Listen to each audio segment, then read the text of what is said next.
Hello friends. మనం పురాణ ఇతిహాసాల నుంచి ఒక ప్రశ్నను పరిశీలిద్దాం. క్వశ్చన్ ఏంటంటే, name the dynasty of Kartaviryarjuna.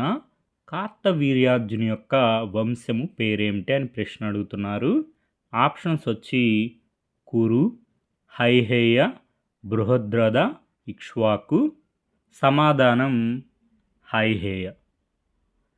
మనం 10వ తరగతి తెలుగు ఉపవాచకం మన ఇతిహాసం రామాయణంలో పరిశీలిస్తే పరశురాముడి గురించి వివరిస్తూ పూర్వం క్షత్రియుడైన కార్తవీర్యార్జునుడు ఇతని తండ్రి అయిన జమదగ్ని చంపాడు. అప్పటి నుండి క్షత్రియ నిర్మూలనానికి కంకణం కట్టుకున్నాడు. 21 సార్లు భూప్రదక్షిణం చేసి ఎంతోమంది క్షత్రియులను తన గండ్రగొడ్డలికి బలి చేశాడు. మనం కార్తవీర్యార్జును గురించి పూర్వగాథా లహరిలో పరిశీలిస్తే కార్తవీర్యార్జునుడు ఒక హైహేయ వంశపు రాజు. కార్తవీర్యార్జునుడు ఏ వంశానికి చెందినవారు? హైహేయ వంశానికి చెందినవారు. కృతవీరుని కుమారుడు భాగవతం ప్రకారం. ఇతని రాజధాని వింధ్య పర్వతముల సమీపానున్న మాహిష్మతిపురము. గర్గుడు ఇతని పురోహితుడు. గర్గుని బోధన వలన కార్తవీర్యార్జునుడు గురుదత్తాత్రేయుని యొక్క ఉపాసన చేసి గురుదత్తాత్రేయుని ప్రసన్నం చేసుకొని గురుదత్తాత్రేయుని నుంచి కార్తవీర్యార్జునుడు 1000 బాహువులు కలుగునట్లుగా, యుద్ధమందు గెలిపే కలుగునట్లుగా, రాజ్యం కలుగునట్లుగా వరములు కోరుకున్నారు.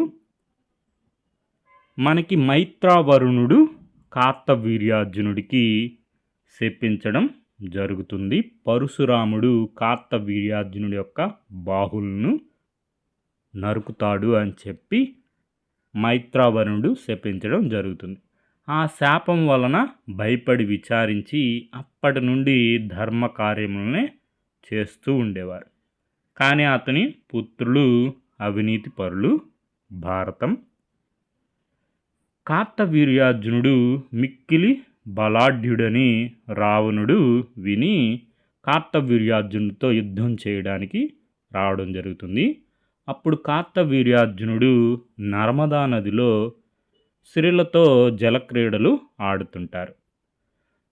శ్రీలులోగుడు ఇతను నాతో యుద్ధం చేయగలడా అని రావణుడు నవ్వుతాడు. ఆ వార్త విని కార్తవీర్యుడు వచ్చి రావణుతో యుద్ధం చేసి రావణుని ఓడించి బంధించడం జరుగుతుంది. అప్పుడు పులస్స మహర్షి వచ్చి కార్తవీర్యుని బతిమాలి రావణ్ణి విడిపిస్తాడు.